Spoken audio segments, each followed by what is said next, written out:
I've taken a look at your proposal. It's much better than the ones you showed me before, but I'd still like to make some changes. Oh, come on, not again. Isn't this the 6th proposal I've shown you? What's your issue this time? It's a bit hard to put into words, but the design still doesn't look quite right to me. I have to say, that's a terribly vague and unconvincing explanation. Please enlighten me. What would feel more right to you? For starters, don't you think this roof is jutting out a bit too far from the top? It looks almost like the head of a fungus. This door, too. I don't think it needs to be nearly this large. If you could reduce it to around my height, you could use the leftover materials to construct a few more rooms.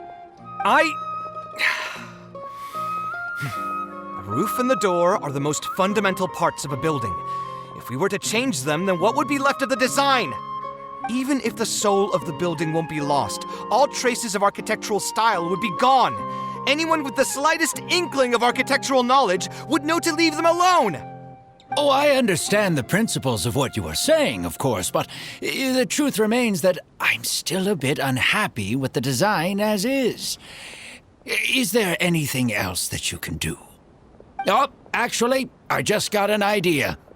Can we get rid of all the extraneous sections on the roof so the whole design will just be one vertical structure, similar to that of a tree trunk? What?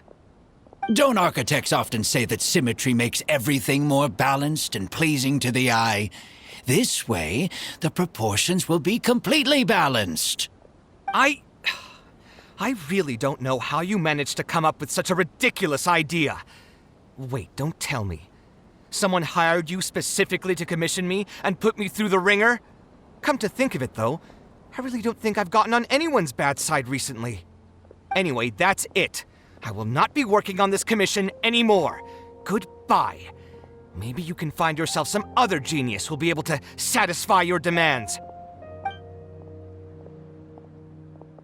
Hey, young man, please wait! Go.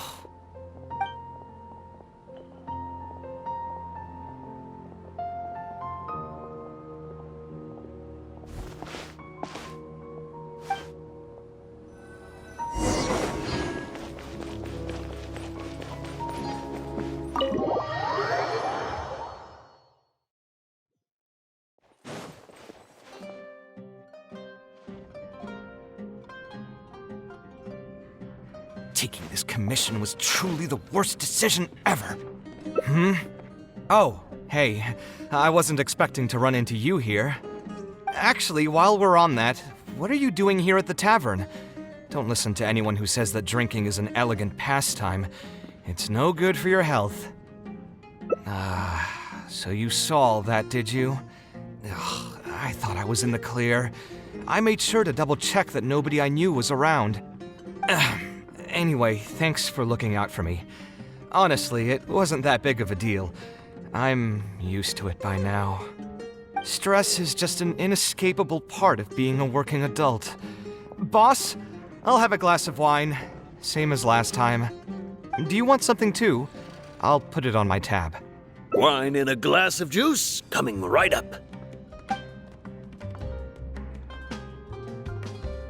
I know you're already keeping a secret from me, but if you could add this one to the list as well, I'd really appreciate it. Arguing with a client is not a good look for me. If word gets out, other potential clients might be afraid to work with me.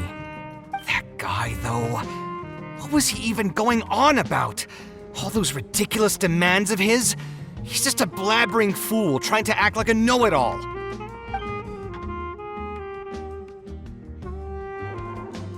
Another glass, please, boss. I'm not leaving today till someone has to carry me out. You've got it, sir. I gotta say, though, it almost feels like you're saying that every other day now. It really is every other day that you'd run into a client who knows nothing about construction requirements or architectural style. If this was in the past, I'd never have gone through 6 whole drafts trying to accommodate the client's preferences.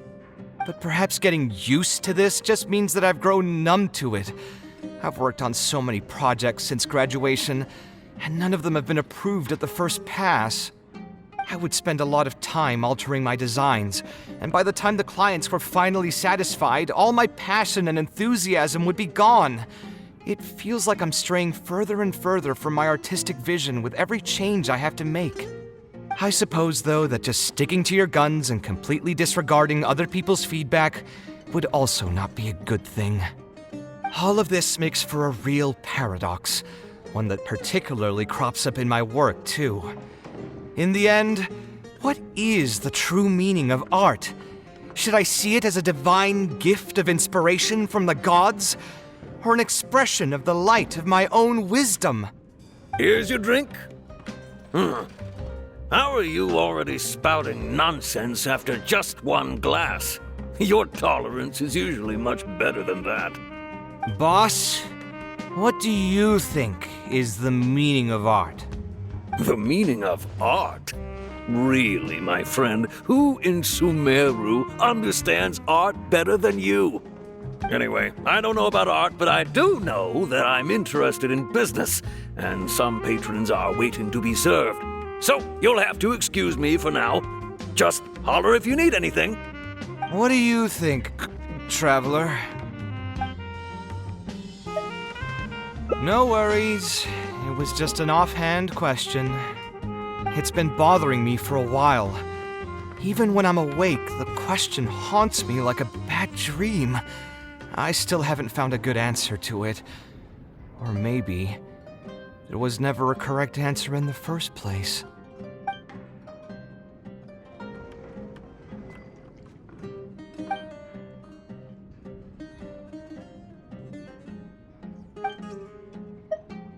Sounds great to me. I don't even want to think about this project anymore. But what should we do? It's probably not a good idea to just drink until I pass out here.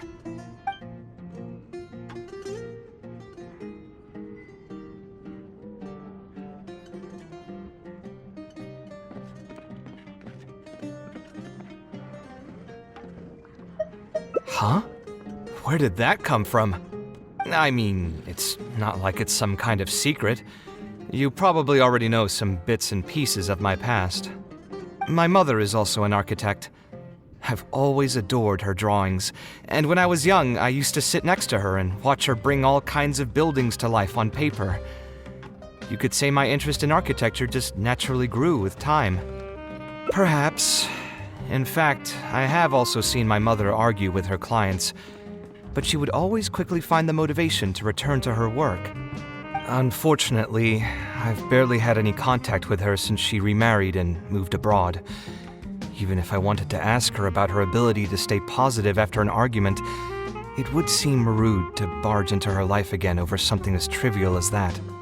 I did remember something else, though. When my mother left, she only carried some small personal luggage with her. She left most of the belongings in the house to me. At the time, she even told me that it would be great if I could learn a few lessons from her life experiences, so my life and career could go a little more smoothly.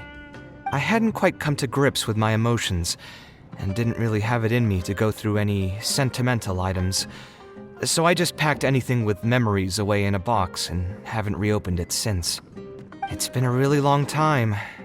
Now that so many years have passed, maybe I have finally developed the maturity I need to face those memories without losing my mind.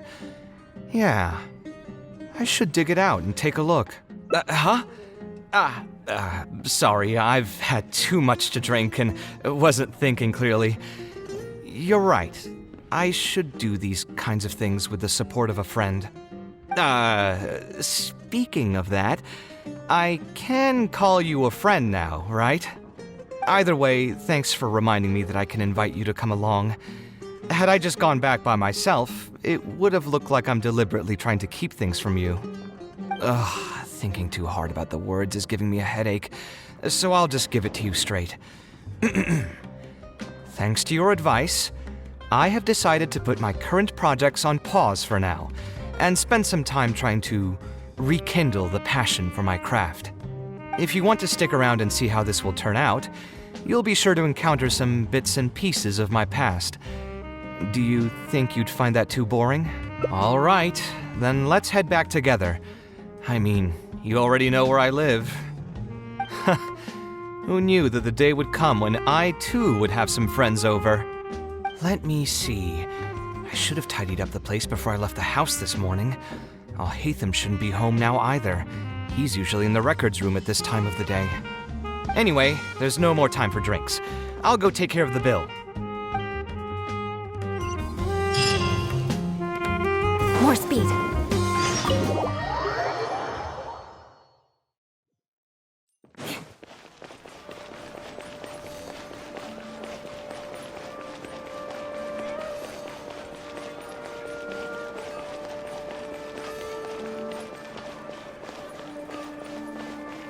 More speed.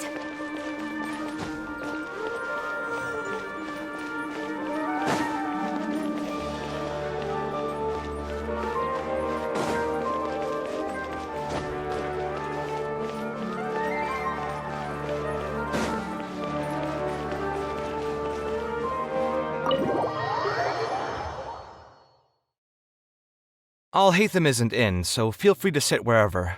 I'll bring out the box.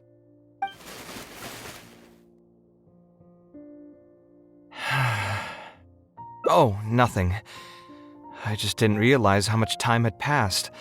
The box is pretty dusty, which means it's already been a while since I've moved into this place, and many years since my mother moved to Fontaine. I'm happy for her. I hope she'll be able to find happiness there. She raised me all by herself after my father passed away. It definitely wasn't easy for her. Anyway, enough about that. Let's see what I packed into this box. What are all these things? Oh, I remember now. This is a drawing I made in Port Ormos. Obviously, I wouldn't call it anything special now, but I was less than 5 years old when I made this drawing. That's more than 20 years ago. You could say it's pretty good for a child of that age. Now that I've said that out loud, I suppose I do have some level of artistic talent, right? Criticism and self-doubt have always been a part of the artistic process. Without criticism, there can be no improvement. It's normal for me to question my abilities from time to time. I admit that I may have spent a little too long questioning myself this time around, but as you know, the heart tends to dwell on whatever it pleases. Anyway, never mind. The more I talk about it, the less confident I feel. Let's see what else we have in the box. My building blocks! It's been years since I've last seen these. When I was a kid, I used to stack them super high, and could even stabilize the tower to keep it from tumbling over. Oh, and this blueprint. I made it by copying my mother's sketch, and the aspect ratio was horrendous. It's still technically the first blueprint I made myself, though. I was super proud of myself when I finished it, and put it in the same pile as my mother's sketches, hoping she'd notice and compliment me for my good work. Unfortunately, my mother didn't realize that I had put it there. When she had a meeting with a client the next day, she handed my blueprint to him by mistake. The client was completely confused by this new blueprint, but apparently he felt too tongue-tied to question such a famous architect. It was only a few days later that he finally gathered up the courage to pay my mother a visit. He asked, "The door in this blueprint is even taller than the roof. Is this supposed to be part of the design?" My mother took me with her to personally apologize to the client several times. She didn't scold me about it in private, though. Instead, she went over all the steps required to draw a good blueprint, and was very patient throughout the whole process. I still remember it like it was yesterday. Let's see, is there anything else left in this box? What was this again? This is my mother's notebook. She used to write and sketch in it all the time. When I was a child, I used to be super fascinated by this notebook, and always pestered my mother to let me read it. After asking her a few times, she told me that I could read it as long as I could guess the password. Wonder why she didn't take this notebook with her. Did she leave it to me on purpose? If only I could. I never managed to guess the password. Hey, it's not a matter of time, it's a matter of inspiration. That's what we need to guess the password. Who knows? Maybe this time something will click in my head, and the answer will just present itself. Let me think. What could it be?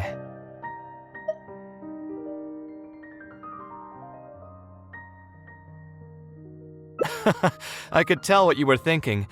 Don't worry, I tried all the easy guesses a long time ago. I've tried my name, my father's name, my mother's name, my grandparents' names on both sides, and all of our birthdays. I've tried every name and number remotely related to my family. I've even tried stuff like love you Kaveh, take care, and yours truly.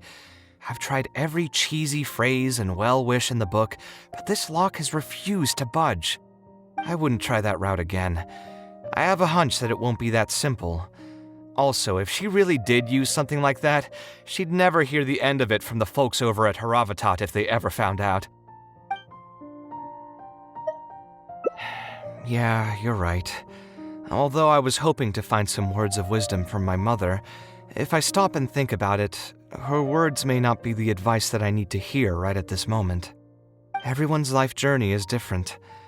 Traveler, you've visited many lands and met many people, so I'm sure you've run into situations where some advice wasn't exactly suitable for the situation at hand. I just got an idea though.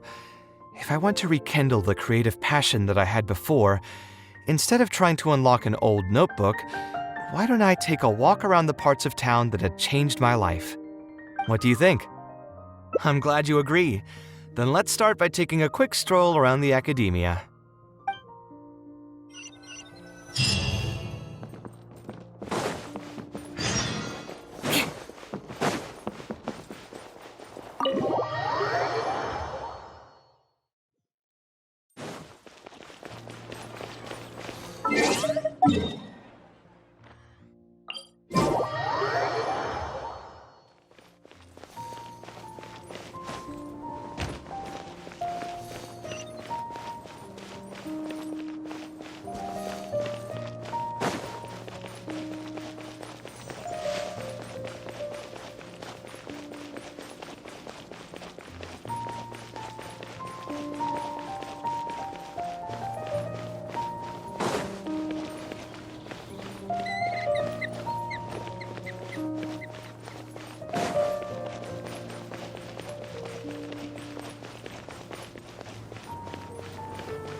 Of all the places in the academia, I remember this one most.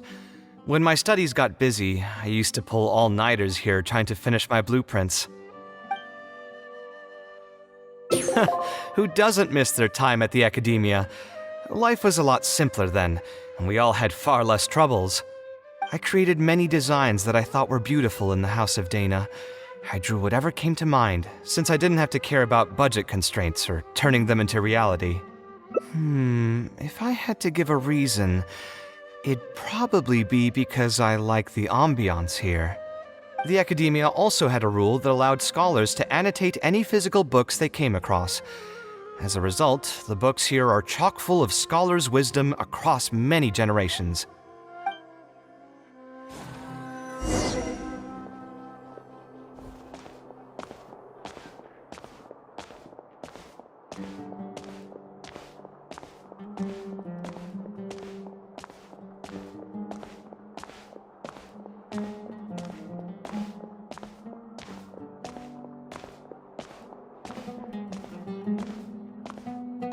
Oh, here, this is a great example.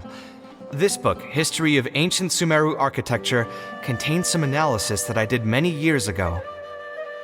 Huh? Why is Alhatham's handwriting also in here? When did he ever read this book?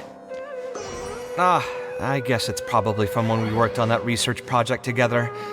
Anyway, he probably never cared to tell you this, but the House of Dana is where Alhatham and I first met. I came here to do my homework, and saw him sitting by himself next to that row of bookshelves. A group of Haravatat scholars were chatting near him, but he looked as if he was too lazy to join them. There was a pretty stark difference between him and all the rest of them. It was my fault for feeling bad for him. I thought he must have gotten into some kind of trouble and went over to ask if he needed anything, not realizing that... Not realizing that you were in fact the one in a whole heap of trouble? Alhatham? Why are you here? The House of Dana is a public space. Anyone can come here, no? But shouldn't you be at the records room at this hour? You're not here to watch me make a fool of myself, are you? You think I would derive amusement from watching you fall into depression over your life's various troubles? If that's the case, then I suppose I must have been entertaining myself for years. I came here to pick up a few files. If your voice hadn't managed to get through my soundproof earpieces, I probably wouldn't have noticed you. All right, I admit I was probably overreacting just now. Probably not when he's right here with us. As his senior, I shouldn't try to tarnish his reputation. There was nothing embarrassing or shameful about it. When I was still a student at the academia, I once collaborated with Kaveh on a research project. A collaboration is usually beneficial for all parties, but due to issues with our personalities, we ended up going our separate ways before completing the project. We had a number of differences, and they remain unresolved even today. But there's no point going into that right now. The more important question is, why are you at the House of Dana? As a senior scholar, isn't it my responsibility to offer my friend a quick tour and explanation of the academia's architecture? I see. Then let me guess. Your next stop will be the pavilions around Razan Garden? Our famed architect sure loves showing off that corner to all his friends. Oh, and Kaveh, a lot of the books you annotated have been moved to the innermost section of that bookshelf over there. You'll have to dig them out yourself if you need to find them. Huh? But why would you know that? Don't tell me you finally had an epiphany and realized that there's great virtue in respecting your elder's work. Sure, if that will give you some self-confidence. Leave any words of thanks you may have to the ex-Grand Conservator. The last time he was here, he was complaining that he had received reports from current students. The main grievance being that the annotations are too long and difficult to read. As a result, the books you annotated have been moved to the back shelves. What? But all of my annotations were extremely important. Instead of reporting me, they should have been thanking me for my service. The notes that I took, they couldn't have asked for a better analysis of those books. Okay, just you wait. I'm going to fix this right now. I'll dig all the books out and return them to the proper shelves. Oh, we'll wait. Anyway, you were about to say he's feeling a bit down? Put through the ringer. What an interesting phrase. I assume he used those exact words himself. He probably did suffer quite a bit, that's true. He always spends a lot of time editing his proposals, with the goal of satisfying as many of the client's preferences as possible. But the satisfaction of one client will not translate to general satisfaction with his work. Many problems in life can only be solved by a fundamental change of attitude. As the leading genius of Ksharawar, Kaveh should have both the right and the confidence to reject any unreasonable demands. There are plenty of architects in Sumeru who are inferior to him in skill, yet far more irascible in temperament. What's more, there are plenty of people who look up to such individuals as paragons of staying true to one's principles. Clearly, his predicament is inevitable, since he holds other people's feelings as more important than his own. Of course, each person is different, and we should respect the paths that they have chosen for themselves. Admonitions will serve no purpose. People tend to succumb to familiar pitfalls, and this is especially true for those who believe it's their duty to carry more burdens on their shoulders.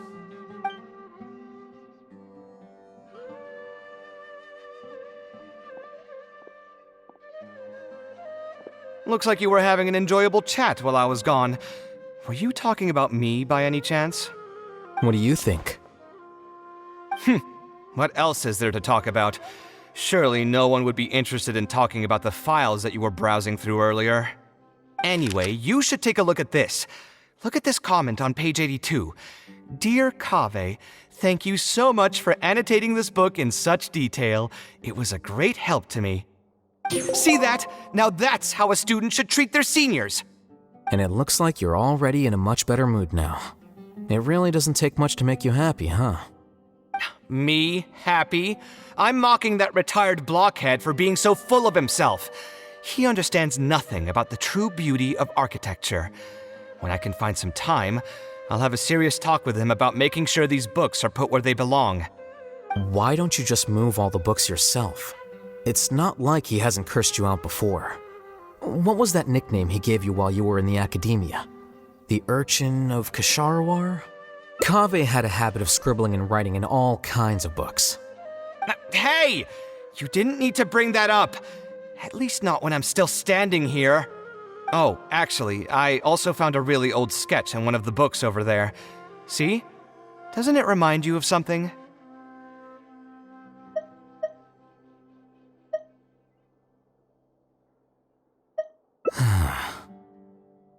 Huh? Don't tell me even you don't get it. Don't ask me. This is the time you specifically put aside to brag about yourself. Feel free to hoard all the spotlight you want. You... In that case, allow me to explain. Although this sketch is a little abstract, you can plainly see from the road plans that this was an original concept for the expansion of Port Ormos. We can also plainly see that the designer was a huge fan of this project. It's the project he loves to talk about the most, second to the Palace of Alcazarzaray. If I don't keep bringing up the neat projects that I've done, how would anyone know that I was the one who did them in the first place? There shouldn't be any complaints about Port Ormos. If I remember correctly, the construction process was very smooth, everything was made ready ahead of time, and there were very few safety concerns. There are indeed no records of any complaints about this project. A most impressive achievement. See? What did I tell you? Come on, let's take a stroll through Port Ormos next. I'll tell you all about the designs I made for the place. No need. It's almost time to clock out for the day, and I don't intend on bringing any unfinished work home. Suit yourself. It's not like you know how to appreciate artistry anyway. Let's go, traveler. I'll take you to Port Ormos.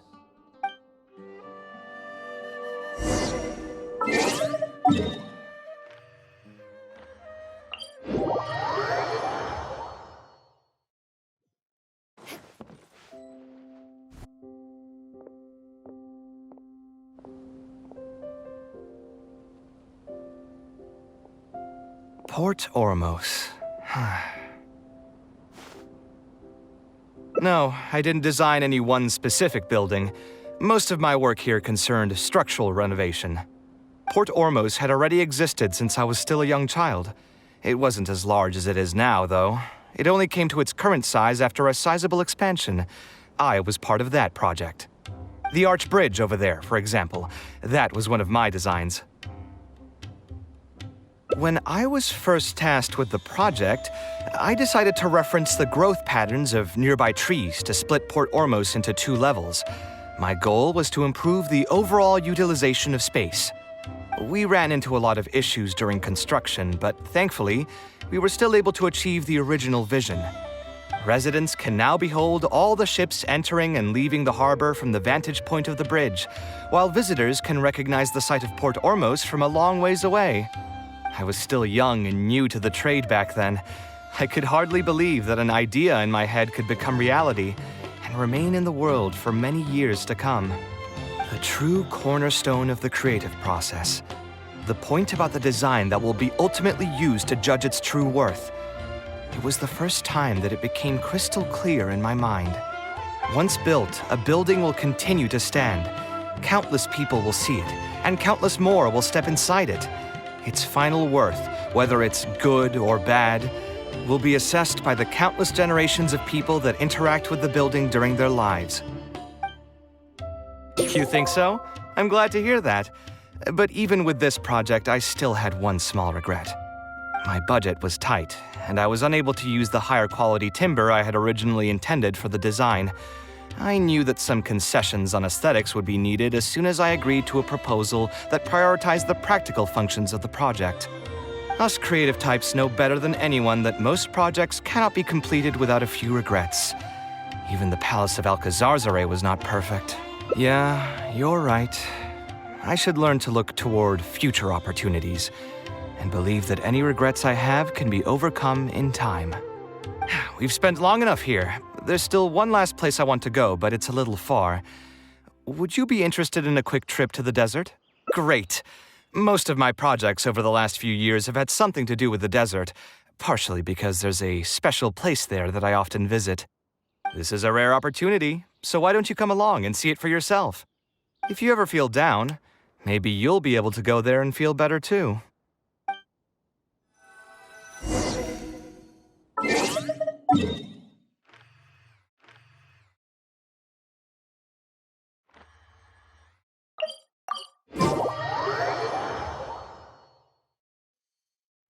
Who would have thought that so many primal constructs could have congregated here while I was gone?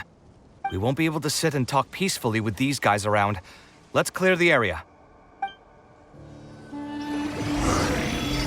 Scanning!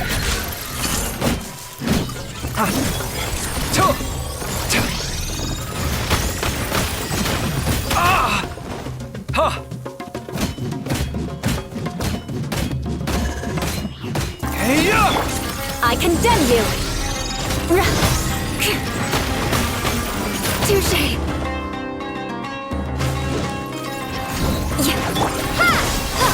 It's over! Eye for an eye!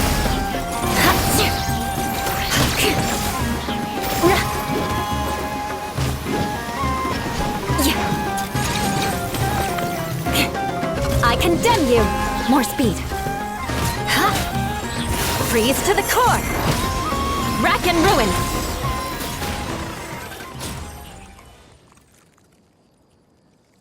Isn't this place great? I often come here to clear my mind when I'm dealing with a difficult situation. You know what I mean. Everyone finds themselves in frustrating situations once in a while. Just take me as an example. My family life got shaken up quite a bit when I was young. I struggled in school, and I got into a huge pile of debt building the Palace of Alcazarzaray. Although Alhaitham thinks that it's because of my personality that I continue to live in the shadow of the past, I think it's also just a part of life. Plus, if I look back, I've honestly had my fair share of good luck as well. You could probably say I've followed in the path of my mother. Like her, I've gained a name for myself as an architect, built something that's seen as my magnum opus, and found many projects that others have entrusted to me to finish. Life is too boring when you live with no enthusiasm and passion. Only those who believe in the inherent meaning of it can capture the small nuances of everyday life and turn them into inspiration for beautiful designs. Of course, I will concede that loving something also means taking it to heart. So to an extent, caring is also a source of pain. If I didn't love my work, I wouldn't be so torn up about it all the time. But still, isn't this place beautiful? Despite the erosion from the winds and changing seasons, you can still perceive its past beauty and glory. With different landforms come different architectural styles. The desert's history has left it with few records regarding its buildings, so I often visit the desert to investigate things in person. The sight here has moved me ever since the first time I laid my eyes on it. I told myself that one day, I would also be able to create buildings that move others. My pain will one day fade into nothing just as I reach the end of my life. But buildings are different. They are far more valuable than most materialistic things, and far more durable than human flesh. As long as there remain souls in the world who can decipher the meaning behind them, they will also have acknowledged me across the vast stream of time. If you were to ask me what art is, that would be my answer. You think so? But I feel I've always been like this. Remember that question I brought up before? The one about whether I should see art as a divine gift of inspiration from the gods, or as a product of my own existential struggle. I still haven't found an answer to that yet, but if art wasn't inherently paradoxical and enigmatic, then people probably wouldn't be drawn to it. Those who pursue art will be unable to avoid the pain that it naturally brings. Will often be floating on cloud 9 one second and sinking in a mire the next. I'll try gathering my thoughts again once I've found a way to define art in the first place. In any case, thank you so much for listening to everything I had to say.